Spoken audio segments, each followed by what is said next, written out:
For the record, I'm a woman, a cautious one at that. I've always been careful about my surroundings, locking my car doors the moment I sit down and never walking alone at night.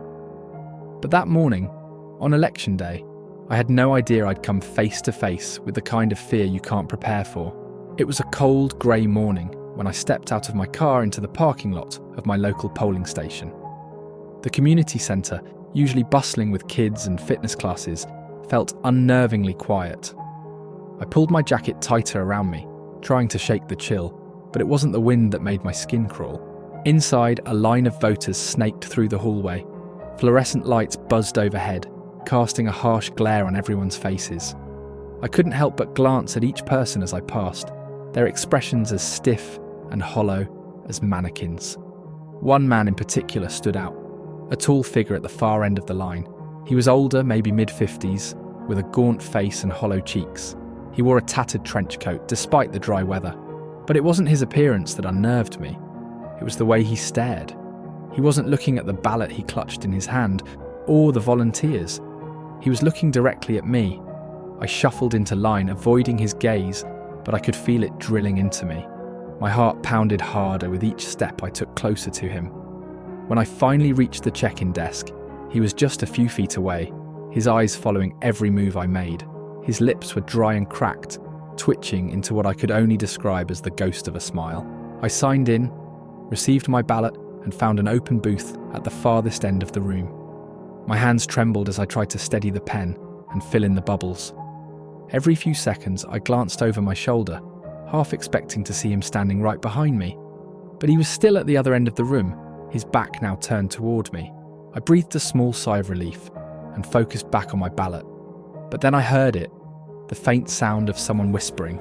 I couldn't make out the words, but the tone was low and guttural, like someone mumbling to themselves. I peeked around the corner of the booth, and there he was, standing in the middle of the room, staring at me again. The whispers grew louder, almost rhythmic, as if he was reciting something. A prayer? A chant? I didn't care to find out. I slammed my pen down and hurried to the ballot box, shoving my paper in before heading for the door. As I stepped outside, I felt the first wave of relief, until I heard heavy footsteps behind me. I glanced back and my stomach dropped. It was him. He was walking fast now, his eyes locked onto me. I broke into a run, my boots slapping against the pavement as I fumbled for my car keys in my pocket. The parking lot felt like it stretched for miles. I could hear his footsteps quickening, closing the gap between us. My heart felt like it was about to explode. Just as I reached my car, I felt a hand grab my shoulder. I whipped around to see his face inches from mine, his breath hot and sour. His free hand held something glinting in the pale morning light. A knife. Adrenaline surged through me, and I did the only thing I could think of. I threw my car keys at his face. He flinched, just enough for me to shove him back with all my strength. He stumbled, losing his grip on my shoulder, and I yanked the car door open, throwing myself inside. I locked the doors and started the engine, but he wasn't done. He slammed his fists against the window, his face twisted into a mask of rage. The knife scraped against the glass, making an ear-piercing screech. I didn't wait to see if he could break through. I slammed on the gas, tires screeching, as I sped out of the parking lot. I didn't stop driving until I reached the police station 2 towns over. My hands were still shaking as I gave my statement. The officers took it seriously and went to check the polling station. Later that day, they called me back. They'd found the man, but not at the community centre. He was hiding in the woods behind it, waiting. For me, they assumed. I don't know who he was or what he wanted, but the thought of what could have happened if I'd hesitated even a second longer still keeps me awake at night. Election day isn't supposed to be terrifying, but now I can't step into a polling station without looking over my shoulder.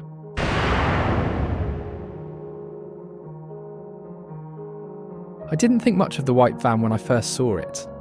It was parked a few spaces down from the entrance of the high school gymnasium, where my precinct's polling station was set up.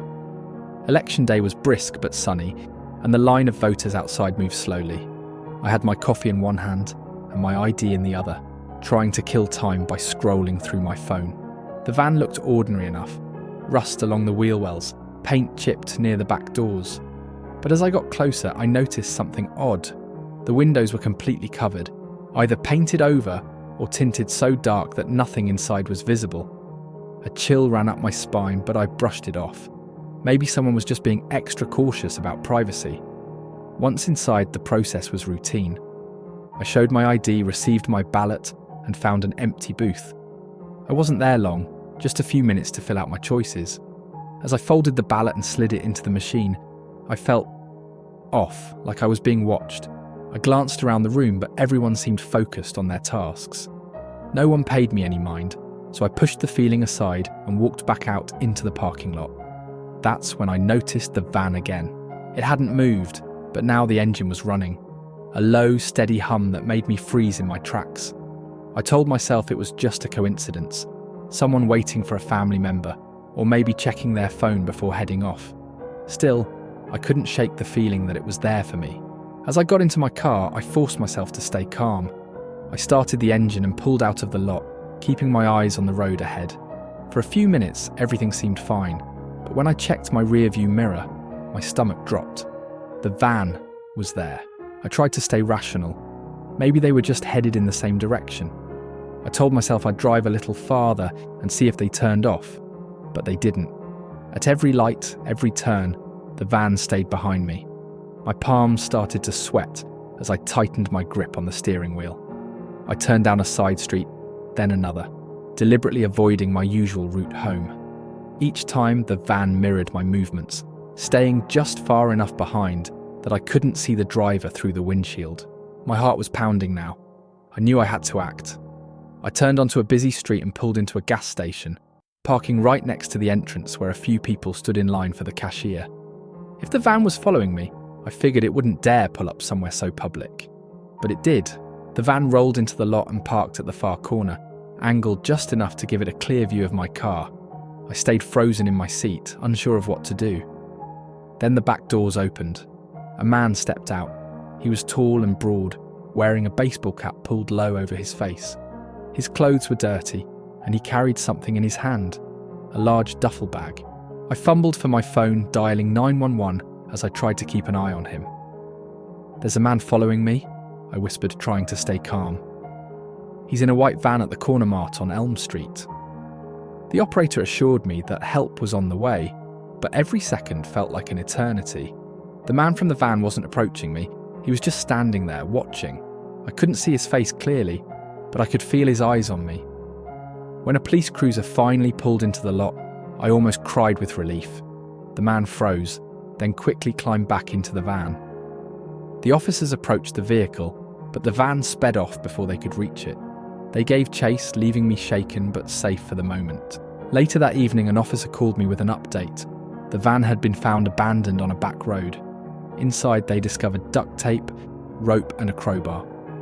The officer told me that I'd done the right thing by calling when I did. Whoever was in that van had planned something terrible. To this day, I can't drive without checking my rearview mirror constantly. I don't know who he was, but the thought of what could have happened if I hadn't stopped at that gas station still keeps me awake at night.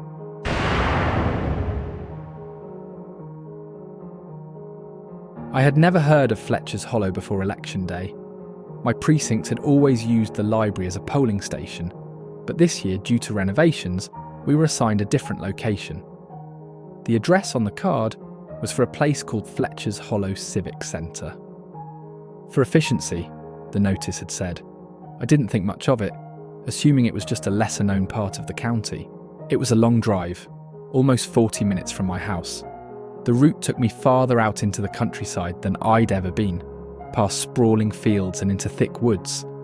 As I drove, I couldn't shake the feeling that the trees were closing in, their twisted branches clawing at the sky like skeletal hands. When I finally arrived, the place didn't look like much of a civic centre. It was a small, weathered building, barely more than a shack, with a sagging roof and peeling paint. A wooden sign nailed to a post read Fletcher's Hollow Voting Station. The gravel lot was empty, except for an old pickup truck parked near the entrance. Something about the building didn't feel right.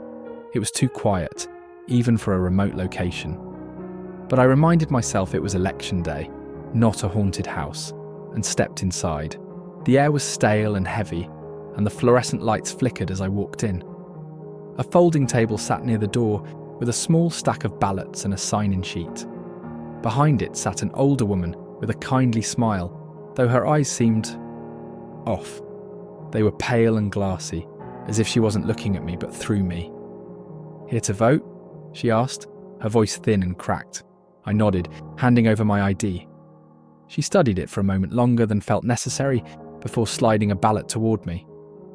"Booth is over there," she said, gesturing to a makeshift cubicle in the corner. I quickly filled out the ballot, feeling increasingly uneasy as the silence pressed in. There were no other voters, no sound of shuffling papers or murmured conversations, just the faint hum of the flickering lights. When I finished, I brought the ballot back to the table. The woman took it without a word, her hands trembling slightly as she slid it into a box behind her. "Thanks for voting," she said, her smile never wavering. I left in a hurry, eager to be back on the road, but as I stepped outside, I froze. My car was gone. I stood there, heart pounding, scanning the empty lot. The old pickup truck was still there, its rusty frame leaning to one side, but my car, the car I had locked just moments ago, was nowhere to be seen. Panic set in as I ran back inside. "My car's missing," I blurted out. The woman stared at me blankly, as if she didn't understand. "You came on foot," she said, tilting her head slightly. "No, I didn't," I snapped. "I drove here. It was right there." Her smile faltered for the first time. "I'm afraid you're mistaken. People don't drive to Fletcher's Hollow." Something in her tone sent a chill down my spine. "What do you mean?" I asked, my voice trembling. She didn't answer. Instead, she reached under the table and pulled out an old, yellowed newspaper. She slid it across to me, her hands shaking. The headline read, "Fletcher's Hollow Civic Centre burns to ground. No survivors in Election Day fire." I stared at the date, November 3rd, 1972. My breath caught in my throat as I looked back at her, but the chair was empty. The table, the ballot box, everything was gone. The room was dark now, lit only by the faint glow of moonlight filtering through broken windows. The walls were blackened with soot, and the smell of smoke filled my nose. I stumbled outside, my heart racing. The pickup truck was gone too. All that remained was an empty field, overgrown with weeds. When I finally woke up, I was in my bed drenched in sweat. My voter ID card was still clutched in my hand. But when I checked the address, there was no Fletcher's Hollow listed in my precinct. I tried to piece together what had happened, but the truth felt just out of reach. Had it been a dream? A hallucination brought on by the sleeping pills I'd started taking a few weeks ago? My doctor had warned me about vivid dreams, even confusion, if I wasn't careful with the dosage. I wanted to believe it was the pills, anything to make the experience feel less real. But every time I closed my eyes, I saw her face, her pale, glassy eyes. And I heard her words, "People don't drive to Fletcher's Hollow." Dream or not, I can't shake the feeling that I went somewhere I was never meant to be.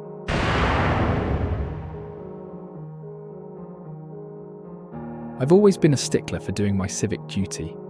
That's why when my friend Liz asked me to volunteer as a poll worker this election day, I didn't hesitate to say yes. The local community centre wasn't far from my apartment, and I figured it would be an easy way to give back. The day itself was uneventful. Lines of voters coming in and out, the hum of the machines, the occasional chat with my fellow volunteers. By the time 8 p.m. rolled around and the polls closed, I was exhausted but satisfied. We locked the doors, began packing up the equipment, and prepared to transport the ballots to the county office. At some point, I offered to stay behind and clean up while Liz and the others drove the ballot box to the drop-off point. It felt like a simple enough task. Fold up the chairs, toss the trash, and double-check that nothing was left behind. I didn't think twice about it when the heavy metal doors clanged shut behind them. The silence was the first thing that hit me.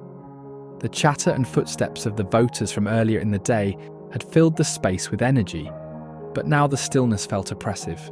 Even the faint buzz of the fluorescent lights seemed muted. I tried to focus on my task, stacking chairs and sweeping the floor. But every so often, I caught myself glancing toward the double doors. Something about the way the shadows gathered near the entrance unsettled me, as though the darkness was thicker there, heavier. I shook it off, laughing at my own paranoia. Get a grip, I muttered under my breath. Then I heard it.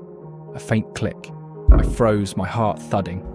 The doors were locked. I was sure of it. Liz had secured them before she left. I stared at the entrance, my broom still in hand, and strained to listen. Silence. I let out a shaky breath and turned back to the stack of chairs. That's when I heard it again, louder this time. A distinct metallic click-clack, like the sound of a door handle being jiggled. Panic bubbled up inside me. "Hello?" I called out, my voice echoing in the empty room. No response. I walked toward the doors, my footsteps loud against the polished floor. As I reached for the handle to check the lock, I heard a sudden, sharp knock from the other side. I jumped back, my pulse racing. "Liz?" I called, hoping it was her returning early. "Is that you?" No answer. I stared at the door, unsure of what to do. The knock came again, harder this time, followed by a low, scraping sound, like metal dragging against the doorframe. My blood ran cold. I backed away slowly, clutching the broom like a weapon. The scraping sound continued, rhythmic and deliberate, as though whoever, or whatever, was on the other side wanted me to know they weren't leaving. I stumbled toward the back exit, fumbling with my phone to call Liz. The line rang and rang, but she didn't pick up. Just as I reached the door, I heard the unmistakable sound of the front doors creaking open. I turned to see a sliver of darkness where the doors had been sealed. A hand appeared first, pale, thin, and gloved, pushing the door open wider. My throat tightened as a figure stepped inside. The man was tall and dressed entirely in black, his face obscured by a ski mask. In one hand he held a crowbar. I didn't wait to see what he wanted. I bolted for the back exit, slamming into it with all my weight. It didn't budge. My heart sank as I realised the door was locked, secured with a deadbolt that required a key. I spun around searching for another way out, but the man was already halfway across the room. "Stay back," I shouted, raising the broom like it could somehow protect me. He didn't respond, didn't even slow down. Desperation kicked in, and I grabbed a chair, hurling it in his direction. It missed, clattering to the floor, but it bought me just enough time to dart around the side of the room toward a storage closet. I threw myself inside, slamming the door shut and locking it. My hands trembled as I pressed my phone to my ear, dialing 911. 911, what's your emergency? The operator's voice came through, calm and steady. There's someone in the community centre, I whispered, my voice shaking. He has a weapon. I'm locked in a closet. The operator assured me that officers were on their way, but the sound of heavy footsteps outside the closet door made it hard to believe help would come in time. The man jiggled the handle, then started pounding on the door. I clamped a hand over my mouth to stifle a sob, squeezing my eyes shut. The pounding stopped. For a moment there was silence, and I dared to hope he'd given up. Then I heard it, the scrape of the crowbar against the door. The wood groaned as he started prying it open. Just as the door splintered and I thought it was the end, I heard shouting outside. Red and blue lights flashed through the cracks of the closet door, and the man's footsteps retreated as he bolted for the front exit. When the police finally opened the closet, I collapsed into their arms, shaking and crying. They told me they found the man's crowbar abandoned in the parking lot, but hadn't been able to catch him. To this day, I don't know why he targeted the community centre or what his intentions were. But I've never volunteered on election day again, and I never will.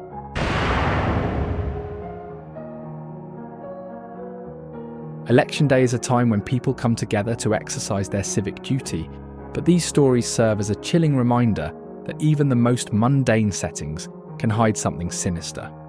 Whether it's an unsettling stranger, an unexplainable event, or a brush with true danger, the unexpected can strike when you least expect it. As you head to the polls next time, take a moment to look around.